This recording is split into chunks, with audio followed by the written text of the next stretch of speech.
Hello everyone, this is Deacon, and I'm going to be talking about the Shays Rebellion and Daniel Shays. This is my history project, and it'll be somewhat like a slideshow and pictures representing what I'm talking about. But anyways, here it is. The Shays Rebellion was an armed uprising that took place in Massachusetts in the years of 1786 and 1787. This rebellion was led and named after Daniel Shays, who was an American soldier, revolutionary, and a farmer. Daniel Shays was born in 1774 in Hopkinton, Massachusetts. He was the second of his 6 siblings. He spent his early years as a landless farm laborer. About 20 years later, he married Abigail Gilbert, and they found a home they could stay at in Brooksfield, Massachusetts. Shay joined the militia during the Revolution, rising to the 5th Massachusetts Regiment rank of captain by 1777.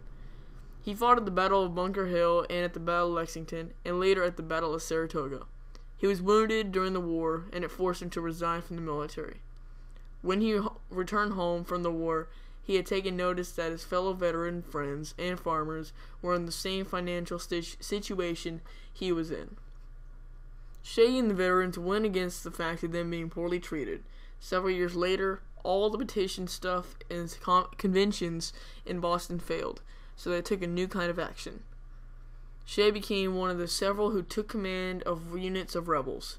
The rebellion was named Shays Rebellion, after an encounter in Springfield on September 26, 1786, with Shay's 800 farmers and a mercenary unit of roughly the same size. 4 men were killed and many were wounded, but Shay's goal was to prevent the Massachusetts Supreme Court from convening. The winter of 1786, there was an open fight between government forces and rebels. After many skirmishes, Shays and his men were defeated on February 2, 1787. Then Shays fled to the Vermont Republic. Later, he was charged with treason.